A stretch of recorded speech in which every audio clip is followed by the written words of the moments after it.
Betapa bahayanya penyakit air ni. Kenapa dulu kurang? Kenapa hari ni banyak sangat? Baru-baru ni ada yang telefon radio. Radio Cool ke Radio Hot FM.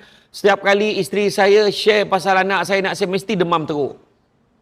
Anak saya mesti sakit-sakit. Pelik-pelik. Jumpa doktor, doktor kata tak sakit apa pun. Ada seorang perempuan tu. Tunjuk rambut dia cantik sangat. Lepas 2-3 bulan. Orang semua benci dengan tu. Ada orang cakap yang kemukakan. Bernanah-nanah. Busuk orang tak nak dekat dengan dia. Banyak penyakit air ni yang bahaya ni, simple nak bagi faham. 3 perkara jangan kongsi. Pertama, jangan kongsi kebahagiaan. Macam kau seorang yang paling bahagia. Kau kongsi tadi gambar Samsul Ubat tu. Share dengan orang. Alhamdulillah.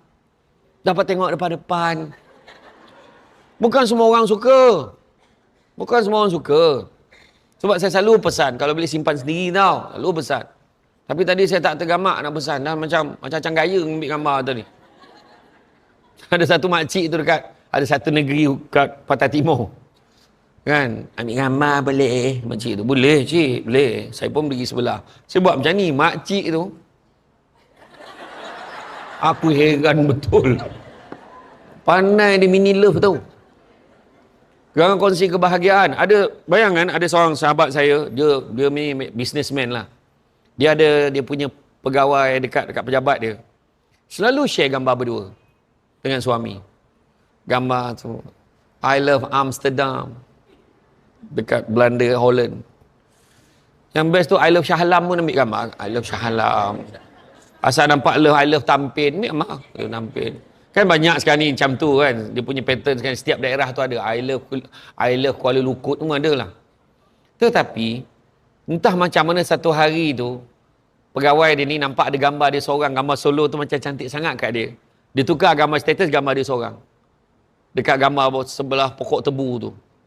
Kan, nampak ada suasana sikit kan. Menarik gambar tu dengan warna dia gedup-gedup sikit. Ada yang komen bawah tu, dah cerai ke? Dah cerai ke? Kalau ada masalah, feel free to share. Semua yang lelaki hantar mesej macam tu. Ada rupanya ada, maknanya kenapa orang tu boleh tulis macam tu? Maknanya orang tu perhati. Kita dulu, zaman dulu, ambil gambar, kan? Masuk dalam album, senyum seorang. Ya Allah. Allahu Akbar. Abang, tengok gambar abang. Macam tu je. Ada korang pencuci gambar. Kan zaman Kodak tu kan tak? Zaman Kodak, Fuji. Kalau kaya 36, sederhana 24. Kalau tak berapa ada 10, 12.